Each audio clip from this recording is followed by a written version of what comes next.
नमस्कार दोस्तों, मैं जितेंद्र सिंह आज आपको महमूद गजनवी के बारे में पढ़ाऊंगा। महमूद गजनवी कौन था और उसने भारत पर क्यों आक्रमण किया, इसके बारे में हम आज आपको जानकारी देंगे।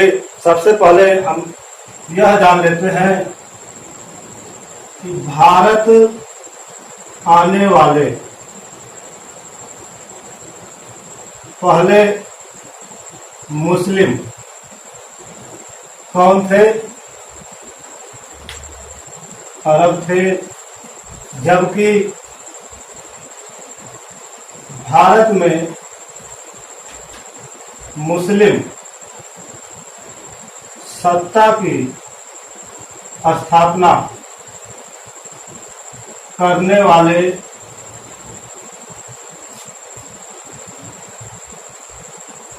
तुर्क मुस्लिम थे। जैसा कि आप जानते हैं, भारत में सबसे पहले आने वाले मुस्लिम कहाँ के थे? अरब के थे, या अरब मुस्लिम सबसे पहले भारत आए, लेकिन उन्होंने भारत पर अपनी सत्ता स्थापित नहीं की, बल्कि भारत में एक मुस्लिम समुदाय का अलग से, जिसे तुर्क समुदाय कहा गया, उसने भारत पर मुस्लिम समुदाय की या मुस्लिम सत्ता की स्थापना की। क्वेश्चन आता है कि तुर्क कहाँ के थे और कैसे या किस बिरादरी से संबंधित थे, जान लेते हैं। तुर्क चीन से बिलोंग करते थे। चीन के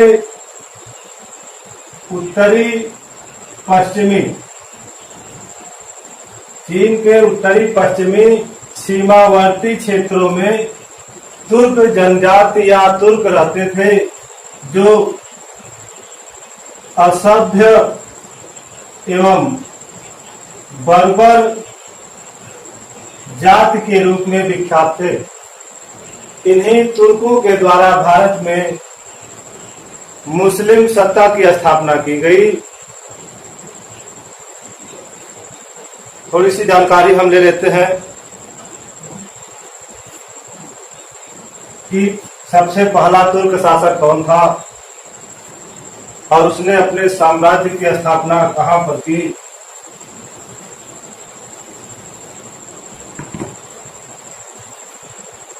सबसे पहला तुर्क शासक अल्पतगीन था। अल्पतगीन के बारे में हम थोड़ी सी मालूमात कर लेते हैं।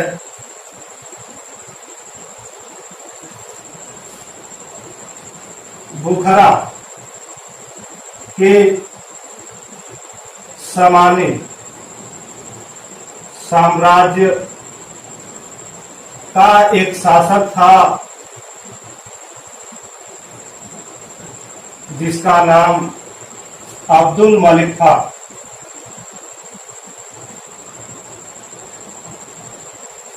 इस अब्दुल मलिक के यहाँ पर एक दास था और उस दास का क्या नाम था? अल्पतगीन नाम था। अब्दुल मलिक का दास अल्पतगीन, जब समानी साम्राज्य का पतन हुआ, अब्दुल मलिक के मृत्यु के बाद समानी साम्राज्य पर अल्पतगीन कब्जा कर लेता है और एक स्वतंत्र राज्य की स्थापना करता है। स्वतंत्र राज्य की स्थापना करता है और अपनी राजधानी गजनी को बनाता है। इस प्रकार तुर्की साम्राज्य का प्रथम शासक या संस्थापक अल्पतगीन को मानेंगे। अल्पतगीन के मृत्यु के बाद इसका एक दास रहता है, जिसे यह अपना दामाद भी बना लेता है, जिसका नाम था सुबुक्तगीन। अल्पतगीन के मृत्यु के बाद गजनी का अगला शासक उसका दास एवं दामाद सुबुक्तगीन बनता है। सुबुक्तगीन की क्या विशेषताएं हैं? सुबुक्तगीन ने सर्वप्रथम भारत पर तुर्क आक्रमण किया था। यानी भारत पर सर्वप्रथम तुर्की आक्रमण किसने किया? सुबुक्तगीन ने किया था। कब किया था इसने आक्रमण? 986 ईस्वी में इसने भारत पर आक्रमण किया। जब सुबुक्तगीन भारत पर आक्रमण करता है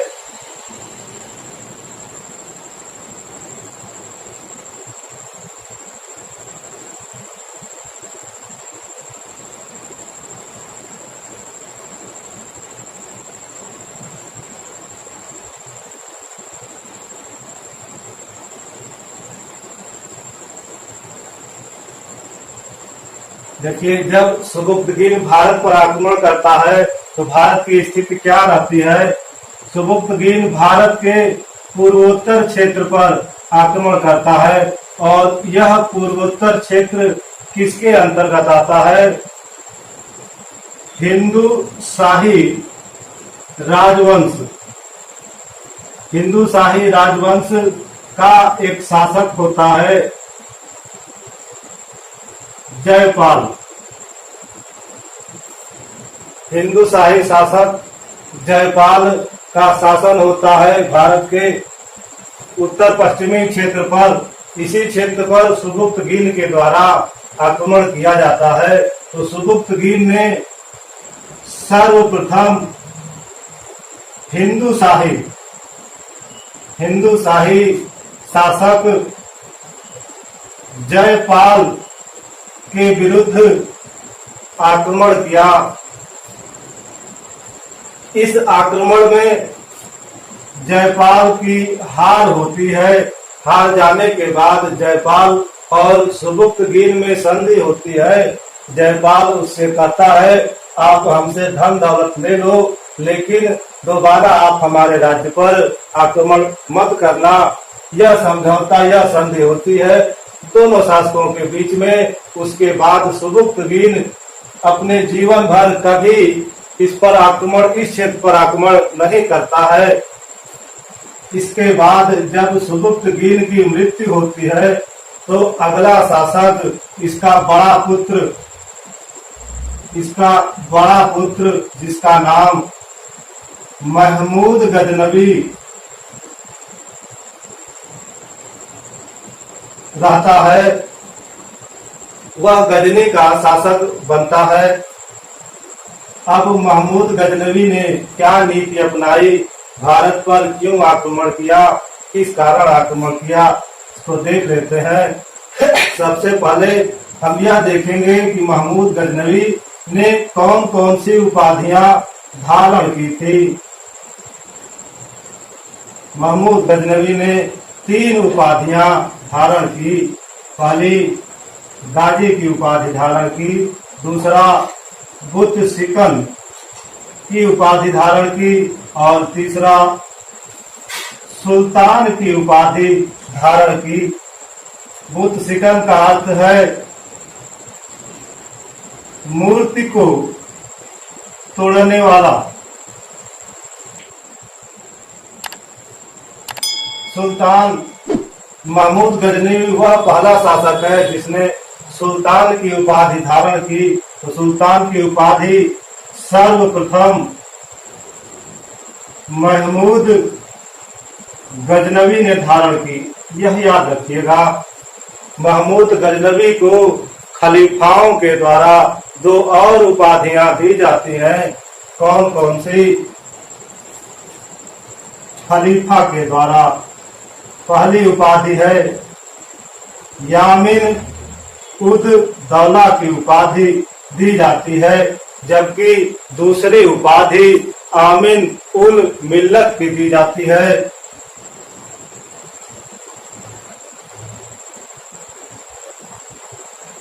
आमिन उल मिल्लत की दी जाती है। इसका अर्थ है इस्लाम धर्म का रक्षक। थोड़ा सा हम इसको रिवाइज करके एक बार देख लेंगे, फिर आगे बढ़ेंगे। अल्पतगीन तुर्की साम्राज्य का संस्थापक। पूछे तुर्की साम्राज्य का संस्थापक कौन? तो अल्पतगीन तुर्की साम्राज्य का संस्थापक था। अल्पतगीन ने अपनी राजधानी किसे बनाई? गजनी को बनाई थी। अल्पतगीन किस शासक के यहाँ दास के रूप में था? तो वह शासक था अब्दुल मलिक।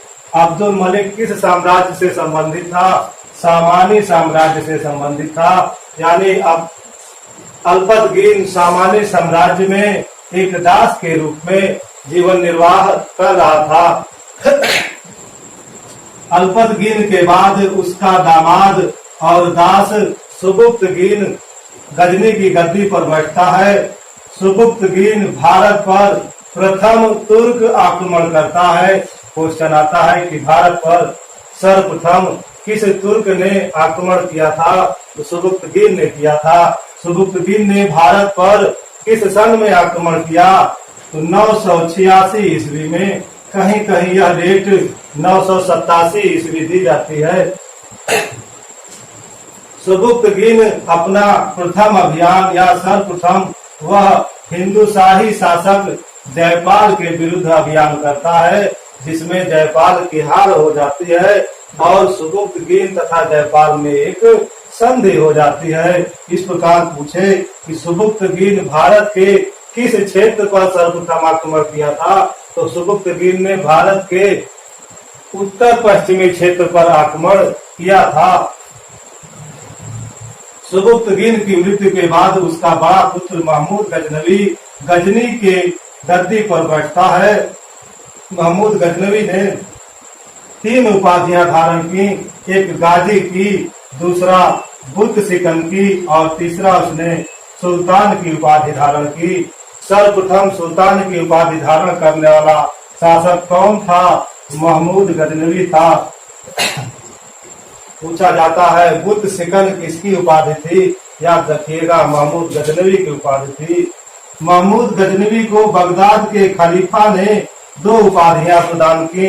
पहली उपाधि यामिन उद दौला की उपाधि प्रदान की और दूसरी उपाधि आमिन उल मिल्लत की उपाधि महमूद गजनवी को प्रदान की। आमिन उल मिल्लत का मतलब है इस्लाम धर्म का रक्षक। अब हम देखेंगे महमूद गजनवी के भारत पर आक्रमण। इसने भारत पर कितनी बार आक्रमण किया और उन आक्रमणों की शुरुआत कब से होती है?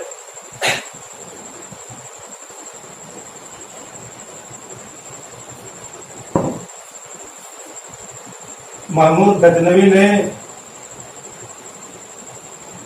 1000 से लेकर 1027 के बीच भारत पर 17 बार आक्रमण करता है। पूछा जाए महमूद गजनवी ने कुल कितनी बार आक्रमण किया? तो 17 बार आक्रमण किया था। महमूद गजनवी के 17 आक्रमण पढ़ने की जरूरत नहीं है, क्योंकि इसके 2-4 ही आक्रमण फेमस हैं जो परीक्षा की दृष्टि से काफी महत्वपूर्ण है। उन्हीं को हम देखेंगे। जैसे महमूद गजनवी का प्रथम आक्रमण। महमूद गजनवी का प्रथम आक्रमण। महमूद गजनवी ने भारत पर 1000 ईस्वी में आक्रमण किया था। किस क्षेत्र पर आक्रमण किया था? उत्तर पूर्वी क्षेत्र पर, उत्तर पश्चिमी क्षेत्र पर आक्रमण किया था। उत्तर पश्चिमी क्षेत्र किसके अंतर्गत था? हिंदुशाही शासक जयपाल के अंतर्गत उत्तर पश्चिमी क्षेत्र पड़ता था, जो पंजाब के अधीन आता था। अगर पूछा जाए कि महमूद गजनवी का प्रथम आक्रमण उत्तर पश्चिमी क्षेत्र या पंजाब के सीमावर्ती क्षेत्रों पर था, पंजाब के सीमावर्ती उत्तर पश्चिमी क्षेत्रों पर था प्रथम आक्रमण। महमूद गजनवी क्या करता है, पंजाब के उत्तर पश्चिमी क्षेत्र पर आक्रमण करके वहां से धन लूट करके अपने साम्राज्य गजनी वापस लौट जाता है। महमूद गजनवी का दूसरा आक्रमण, महमूद गजनवी ने दूसरा आक्रमण 1001 ईस्वी में पंजाब क्षेत्र पर किया और इस पंजाब क्षेत्र का शासक कौन था? जयपाल था। एक बात ध्यान दीजिए, इस जयपाल को महमूद गजनवी के पिता सुबुक्तगीन ने भी हराया था। अब उसका बेटा महमूद गजनवी भी जयपाल को क्या करता है? परास्त करता है। ध्यान दीजिएगा, महमूद गजनवी जब जयपाल को परास्त करता है तो वह हिंद के युद्ध के नाम से जाना जाता है, या बरहिंद के प्रथम युद्ध में महमूद गजनवी ने जयपाल को हराया था। हराने के बाद वह जयपाल को छोड़ देता है, जयपाल से धन लेकर के, और वापस चला जाता है अपने साम्राज्य गजनी। लेकिन इधर एक घटना घटती है, जब जयपाल युद्ध से अपने घर वापस आता है, उसको बहुत आत्मग्लानि होती है, बहुत ज्यादा पछतावा होता है। क्यों? क्योंकि सोचता है कि मैं इसके पिताजी से भी हारा था और इससे भी हार गया और यह हमारे साम्राज्य को तहस नहस करके चला गया, हम अपने साम्राज्य को नहीं बचा पाए। इसी आत्मग्लानि में जयपाल क्या करता है? आत्महत्या कर लेता है। मध्यकालीन भारत में आत्महत्या करने वाला प्रथम शासक कौन? तो आप जयपाल को लगाएंगे। वह हिंद का द्वितीय युद्ध, यह युद्ध जयपाल के पुत्र आनंदपाल तथा महमूद गजनवी के बीच होता है, जिसमें गजनवी की जीत, आनंदपाल की हार होती है। दूसरे आक्रमण में आपको इतना ही ध्यान देना है। अब हम इसका 16वां आक्रमण देखेंगे। महमूद गजनवी का 16वां आक्रमण बहुत इम्पोर्टेंट है, अधिकतर यहीं से प्रश्न उठते हैं। 16वां आक्रमण उसने 1025-1026 ईस्वी के बीच किया था। महमूद गजनवी ने अपना 16वां आक्रमण कहाँ किया? सोमनाथ मंदिर पर किया था। यह सोमनाथ मंदिर कहाँ स्थित था? गुजरात में स्थित था। और गुजरात का शासक कौन था? गुजरात का शासक भीमदेव या भीम प्रथम था। जब महमूद गजनवी सोमनाथ पर आक्रमण करता है तो वहां का शासक भीमदेव गुजरात छोड़ करके भाग जाता है। मंदिर की रक्षा वह ब्राह्मणों के ऊपर छोड़ करके चला जाता है। सोमनाथ के मंदिर पर जब आक्रमण करता है महमूद गजनवी, तो वह वहां के 50,000 ब्राह्मणों का कत्लेआम करता है, पुजारियों का कत्लेआम करता है और सोमनाथ मंदिर के सोने को, खजाने को लूट करके अपने साथ गजनी ले जाता है। एक कार्य और करता है, सोमनाथ मंदिर के आसपास जितने मंदिर होते हैं वहां की सारी मूर्तियों को उठवा करके गजनी ले जाता है और गजनी में क्या करता है? मस्जिद की सीढ़ियों पर इन मूर्तियों को बिछवाता है और उन मूर्तियों के ऊपर आदेश देता है कि जब कोई मुसलमान मस्जिद में नमाज पढ़ने जाएगा तो इन मूर्तियों के ऊपर पैर रख करके जाएगा। इसीलिए महमूद गजनवी को क्या कहा गया? बुत सिकम कहा गया, मूर्ति भंजक कहा गया। महमूद गजनवी का 17वां आक्रमण, 17वां आक्रमण, महमूद गजनवी 17वां आक्रमण 1027 ईस्वी में करता है। 17वां आक्रमण क्या जरूरत पड़ी कि महमूद गजनवी को 17वां आक्रमण करना पड़ा? 17वें आक्रमण की नींव 16वें आक्रमण में पड़ गई थी, जब महमूद गजनवी सोमनाथ मंदिर के सोने खजाने को लेकर के गजनी की तरफ जा रहा था, तो सिंध के रेगिस्तान में कुछ जाट एवं खोखर बिरादरी के लुटेरों ने कुछ खजाना लूट लिया, जिसके वजह से महमूद गजनवी क्रोधित हुआ, लेकिन तुरंत सजा न दे करके दोबारा वह 17वें आक्रमण के रूप में भारत आता है। यह महमूद गजनवी का अंतिम आक्रमण होता है। और अंतिम आक्रमण किसके विरुद्ध? जाटों एवं खोखरों के विरुद्ध, क्योंकि इन लोगों ने क्या किया था? धन लूटा था। किसका? महमूद गजनवी का। महमूद गजनवी आता है और जाटों एवं खोखरों को सजा देता है, कत्लेआम कर डालता है इन लोगों का। अब इसके बाद हम देखेंगे कि महमूद गजनवी का उद्देश्य क्या था।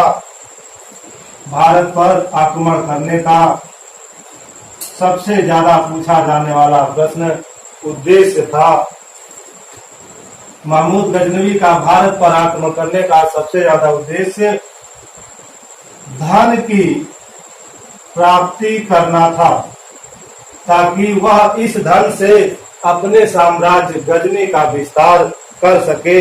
इस प्रकार उसका उद्देश्य भारत में मुस्लिम सत्ता स्थापित करना नहीं था, बल्कि धन की प्राप्ति करना था।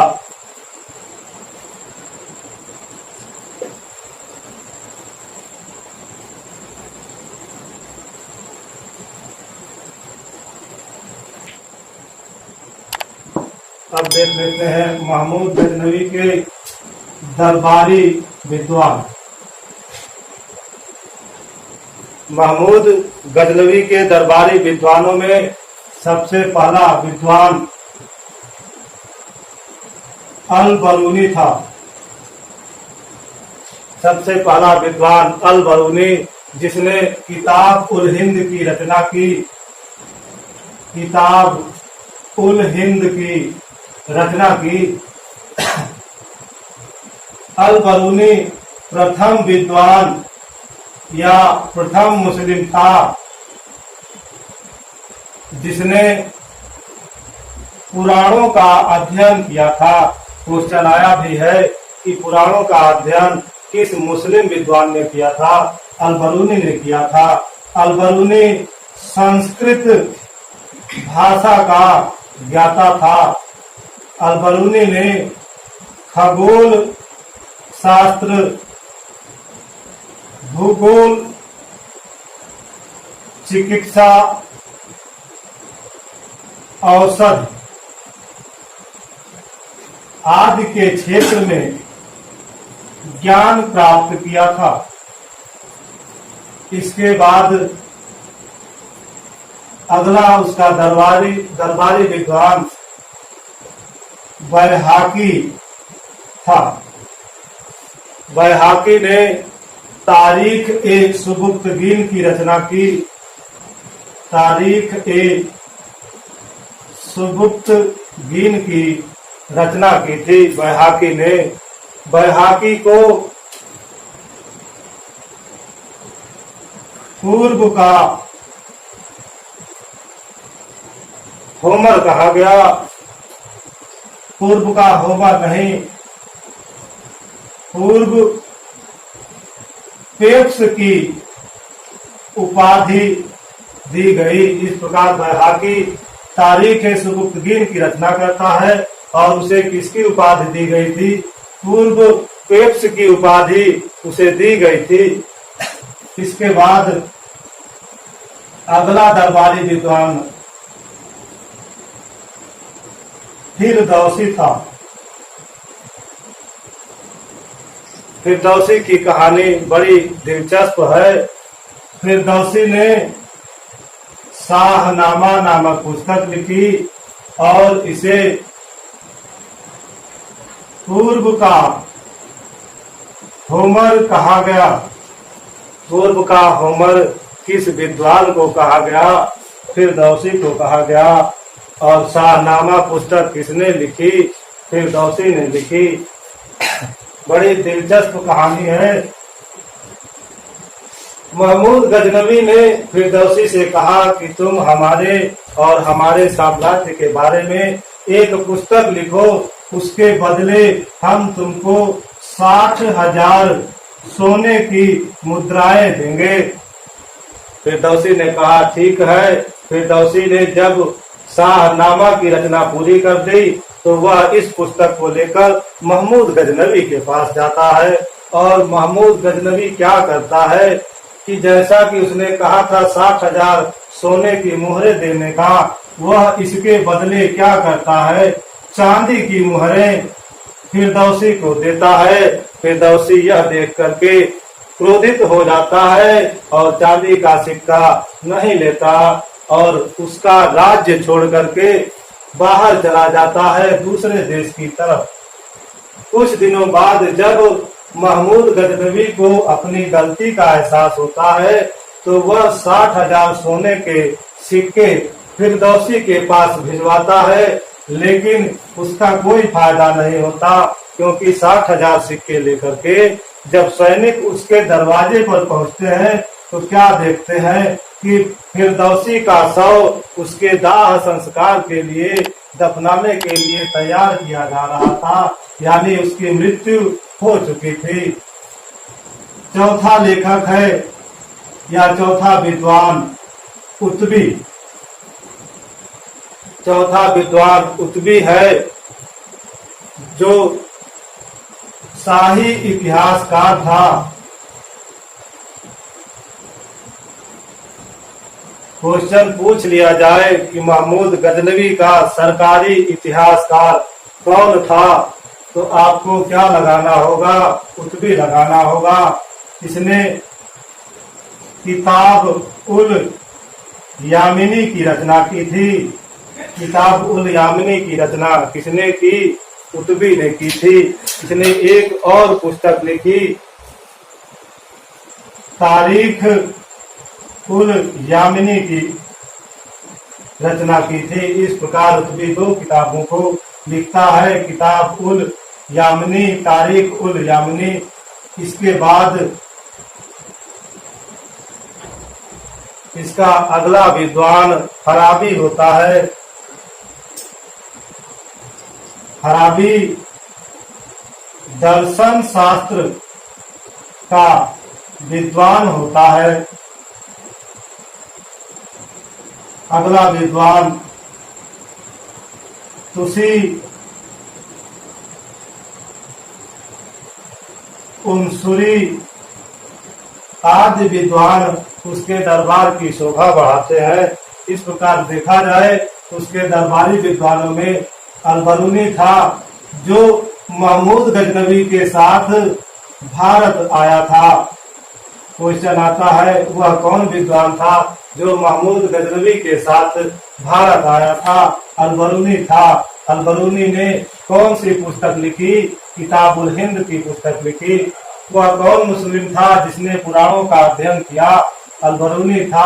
अलबरूनी संस्कृत भाषा का ज्ञाता था। वह कौन विद्वान था जो खगोल शास्त्र, भूगोल, चिकित्सा, औषधि आदि के बारे में जानकारी रखता था? तो वह अलबरूनी था। बैहाकी किसके दरबार का विद्वान था? महमूद गजनवी के दरबार का था। उसने कौन सी पुस्तक लिखी? तो उसने तारीख ए सुबुक्तगीन नामक पुस्तक लिखी। पूर्व पेप्स की उपाधि किस विद्वान को दी गई? बैहाकी को दी गई। शाहनामा किसकी पुस्तक है? शाहनामा फिरदौसी की पुस्तक है। फिरदौसी को क्या कहा गया? तो फिरदौसी को पूर्व का होमर कहा गया। महमूद गजनवी ने किस लेखक को किसी ग्रंथ की रचना के लिए 60,000 सोने की मोहरें देने का वादा किया गया था? तो वह लेखक कौन था? फिरदौसी था। महमूद गजनवी का सरकारी इतिहासकार कौन था? कुतुबी था। कुतुबी ने कौन कौन सी किताबें लिखी? तो किताब उल यामनी और तारीख उल यामनी की रचना की थी। महमूद गजनवी के दरबार में दर्शन शास्त्र का विद्वान कौन था? तो उसका नाम फराबी था, या फराबी महमूद गजनवी के दरबार से संबंधित था। उसके अन्य विद्वानों में तुसी थे, उनसुली थे, असादी थे आदि विद्वान उसके दरबार में शोभा बढ़ाया करते थे। तो दोस्तों, अगर आपको मेरा यह वीडियो पसंद आया हो तो इसे लाइक, सब्सक्राइब और शेयर जरूर करें, ताकि हम आपको अपनी अगली वीडियो प्रोवाइड करा सकें। वीडियो देखने के लिए आपका बहुत बहुत धन्यवाद।